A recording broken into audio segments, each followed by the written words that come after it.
ICC T20 ലോകകപ്പ് നേട്ടത്തിന് പിന്നാലെ പുതിയ ക്യാപ്റ്റൻ ശ്രേയസ് അയ്യരുടെ കീഴിൽ വൻ തകർച്ചയുടെ പടുകുഴിയിലേക്ക് വീണിരിക്കുകയാണ് ടീം ഇന്ത്യ. കുഞ്ഞൻ ടീമെന്ന് വിളിക്കപ്പെടുന്ന അയർലൻഡിൻ്റെ കൂടെ 0-2 ഇന്ത്യ തോറ്റത്.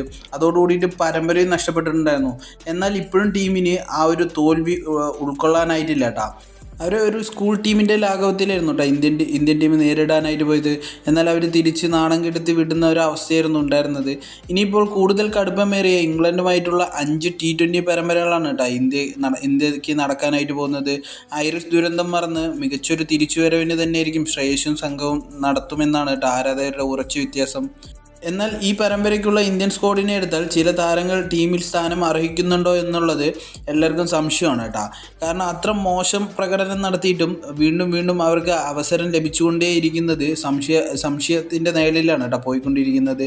ഇവരെക്കാൾ ഫോമിലുള്ള മിടുക്കരായ കളിക്കാർ അവസരമില്ലാതെ പുറത്തിരിക്കുകയും ഫോം ഔട്ടിൽ തുടരുന്ന താരങ്ങൾക്കാണെങ്കിൽ നിരന്തരമായിട്ട് അവസരം ലഭിച്ചും കൊണ്ടിരിക്കുന്നുണ്ട് കേട്ടോ. ഇന്ത്യൻ T20യിൽ നിന്നും പ്രധാനമായും ഒഴിവാക്കപ്പെടേണ്ട 3 താരങ്ങളാണ് കേട്ടോ. Vice captain Tilak Varma, spin bowling allrounder Washington Sundar, അതേപോലെ തന്നെ ഫാസ്റ്റ് ബോളറായിട്ടുള്ള പ്രസിദ്ധ് കൃഷ്ണ എന്നിവർ ഇപ്പോഴും എന്തിനാണ് ടീമിൽ കൊണ്ട് നടക്കുന്നത് എന്നുള്ളത് ഈ ഒരു കാര്യം സോഷ്യൽ മീഡിയയിലെല്ലാം സ്ഥിരം ചർച്ചയാണ് കേട്ടോ.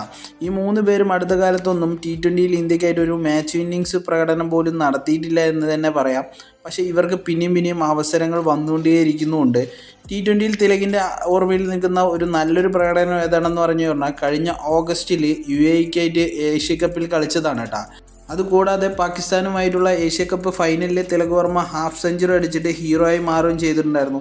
അതിനുശേഷം ബാറ്റിങ്ങിൽ അദ്ദേഹം വളരെ മോശമായിട്ടായിരുന്നു കേട്ടോ പോയിക്കൊണ്ടിരിക്കുന്നത്. എന്നിരുന്നാൽ തന്നെ അദ്ദേഹത്തിന് നിരന്തരം ടീമിൽ സ്ഥാനം ലഭിക്കുകയും അതേപോലെ തന്നെ പ്ലേയിങ് 11ൽ ഉൾക്കൊള്ളിച്ചുകൊണ്ട് തന്നെയാണ് പോയിക്കൊണ്ടിരിക്കുന്നത്. പക്ഷേ ഈ അടുത്തുള്ള കുറേ കളികൾ എടുത്തു കഴിഞ്ഞു പറഞ്ഞാൽ അദ്ദേഹം ടെസ്റ്റ് കളിക്കുന്നത് പോലെയാണ് T20 മത്സരങ്ങളെ ഫേസ് ചെയ്തുകൊണ്ടിരിക്കുന്നത് കേട്ടോ. ഈ ഒരു സാഹചര്യത്തിലായിരുന്നു കേട്ടോ അദ്ദേഹത്തിന് വൈസ് ക്യാപ്റ്റൻ സ്ഥാനം കൂടി കൊടുത്തത്. അതോടുകൂടിയിട്ട് പ്ലേയിങ് 11ൽ നിന്ന് ഒഴിവാക്കാതിരിക്കാൻ ഒരു കാരണം കൂടിയായി. വാഷിങ്ടണിൻ്റെ കാര്യം എടുത്തു കഴിഞ്ഞു പറഞ്ഞാൽ ടീമിൻ്റെ തൻ്റെ റോൾ എന്താണെന്ന് അദ്ദേഹത്തിന് പോലും അറിയില്ല എന്ന് തന്നെ വേണമെങ്കിൽ പറയാം. ചില സമയങ്ങളിൽ ബാറ്റിങ്ങിൽ ടോപ്പ് ഓർഡറിലേക്ക് ഇറക്കുകയും ചില സമയങ്ങളിൽ ബോളിംഗ് കൊടുക്കാത്ത സാഹചര്യങ്ങൾ വരെ അദ്ദേഹത്തിന് ഫേസ് ചെയ്തിട്ടുണ്ട് കേട്ടോ. അതേപോലെ തന്നെയാണ് പ്രസിദ്ധിനെ ലോകോത്തര ബോളറായിട്ട് വളർത്തിക്കൊണ്ടുവരാനുള്ള ശ്രമമാണ് ശരിക്കും മാനേജ്മെൻറ്റ് കൊണ്ട് നടക്കുന്നത് കേട്ടോ. അദ്ദേഹത്തിന് പക്ഷേ അതിൻ്റെ യാതൊരു ലാഘവും ഇല്ല. അദ്ദേഹം ബോളിംഗ് കൊടുത്തു കഴിഞ്ഞു പറഞ്ഞാൽ എത്ര റൺസ് കൊടുക്കാൻ പറ്റുമോ അത്രത്തോളം റൺസ് വാരിക്കോരി കൊടുത്തിട്ട് ദാനശീലനായി മാറുന്ന ഒരു അവസ്ഥയാണ് കേട്ടോ ശരിക്കും കണ്ടുവരുന്നത്.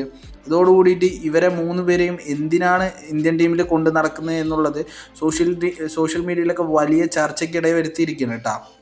എന്നാൽ ഇവരെയെല്ലാം ഇൻപ്ലേസ് ചെയ്യാൻ ഇവരെക്കാളും മികവുറ്റ നല്ല പ്ലെയേഴ്സ് ഇന്ത്യയിലുണ്ട് എന്ന് തന്നെ വേണമെങ്കിൽ പറയാം. തിലക് വർമ്മനെ എടുത്ത് നോക്കുകയാണെന്ന് പറഞ്ഞാൽ ബാംഗ്ലൂരിൻ്റെ ക്യാപ്റ്റൻ കൂടിയായിട്ടുള്ള രജത് പട്ടിദറിനെ ടീമിലേക്ക് കൊണ്ടുവരാനുള്ളൊരു ഓപ്ഷൻ ഉണ്ടായിരുന്നു.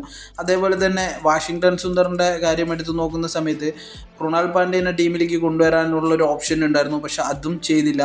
പ്രസിദ്ധ് കൃഷ്ണയുടെ കാര്യം എടുത്തു നോക്കുന്ന സമയത്ത് IPLൽ പർപ്പിൾ ക്യാപ്പ് ഹോൾഡറായിട്ടുള്ള ഭുവനേശ്വർ കുമാറിനെ ആ ഒരു പ്ലേസിലേക്ക് ഇൻപ്ലേസ് ചെയ്യാൻ പറ്റിയായിരുന്നു. പക്ഷെ അതും ചെയ്തിട്ടില്ല. അദ്ദേഹത്തിന് ഏജ് ഔട്ടായി എന്നുള്ള പേരിലാണ് കേട്ടോ ടീമിൽ നിന്ന് മാറ്റി നിർത്തുന്നത്. പക്ഷേ ഈ ഒരു സാഹചര്യത്തിൽ അദ്ദേഹത്തിനെ പോലെ എക്സ്പീരിയൻസ്ഡ് ആയിട്ടുള്ളൊരു ബൗളറൊക്കെ ഇന്ത്യൻ ടീമിൽ ഉണ്ടാവുകയാണെന്നുണ്ടെങ്കിൽ അത് ഇന്ത്യൻ ടീമിനെ സംബന്ധിച്ചിടത്തോളം വലിയൊരു മുതൽക്കൂട്ടായി മാറിയാണ് കേട്ടോ.